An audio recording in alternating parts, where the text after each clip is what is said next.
in Syria's Latakia province has killed at least 10 people and wounded another 30. It happened in the coastal city of Jable. The bombing targeted a busy marketplace and destroyed several shops. A school and football stadium are also in the same neighbourhood. Latakia is under the control of the Syrian regime and is home to Bashar al-Assad's minority Alawite sect. Joining us now is Salman Shaikh. He's a former director of the Brookings Institution at the Doha Centre and is an expert on the Middle East and particularly Syria. Thanks ever so much for joining us. How optimistic are you about the current ceasefire brokered by Russia and Turkey?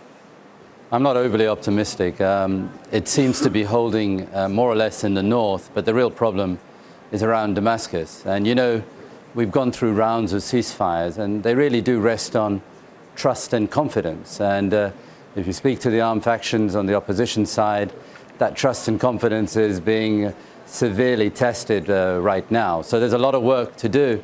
And I would say the ball is really very much in the Russians' court. The Russians as guarantors when it comes to the regime and to others who back the regime really have to get a grip on this and stop the kinds of attacks we've been seeing in Wadi Bara, in East Ghouta and elsewhere.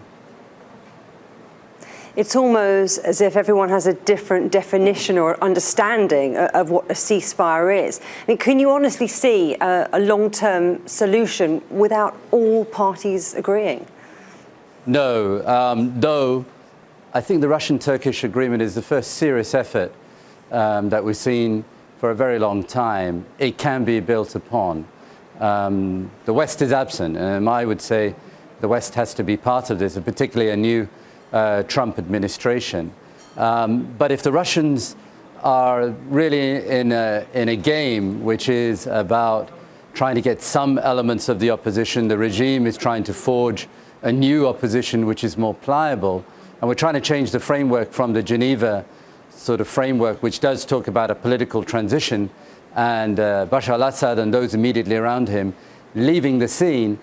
If we're trying to move away from that, I'm afraid there won't be much to work on, and this effort, like others, will fail. You talk about the political framework changing and Assad leaving the scene. Of course, Russia and Turkey have very different views, don't they, regarding the future of Bashar al-Assad. How is that going to affect the process? Well, here let me quote, I think a day or two ago, actually the Turkish Deputy Foreign Minister Koklus, who says, ultimately it's for the Syrian people to decide. The problem is we've never had a process whereby which they've been able to decide. And here I'm not talking about elections. I'm talking about a process which doesn't give the Assad regime a veto on any negotiations. They don't want any serious political negotiations. Instead, an opposition which is too weak and which has not been able to bring in confidence a lot more Syrians on board. So you need a process, perhaps a series of Syrian national congresses or conferences that will enable the vast majority of Syrians who we believe through our own work over the years, and certainly now, are not looking for a failed state, but are looking to rebuild their state, and that means Assad eventually leaving as a result of that process. You mentioned that the West needs to be involved, and you also mentioned Donald Trump. So what role do you think the new American administration will play in the Syrian conflict? Well, first and foremost, we have to turn the chapter on what is a pretty woeful Obama legacy.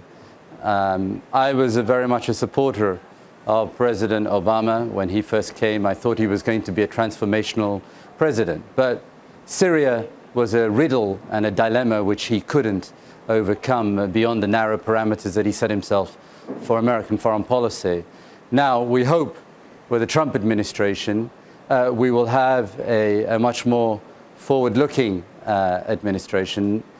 Trump has said his focus is on Islamic terrorism. He also, I think, is focused on stability in the Middle East. Well, we need new prescriptions for that. That is why I think working with President Putin, working with President Erdogan, we can have three people that, yes, can work seriously towards reducing the violence, trying to minimize the effects of spoilers, particularly of Iran, in Syria, as well as getting a meaningful political process going, which can start with reforms, with confidence building, and which can lead to the kind of transition which I think is the only way to achieve stability, not just in Syria, but in the entire region.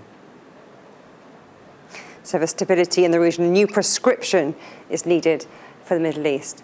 Well, Salman Shaikh, thank you very much for your insight.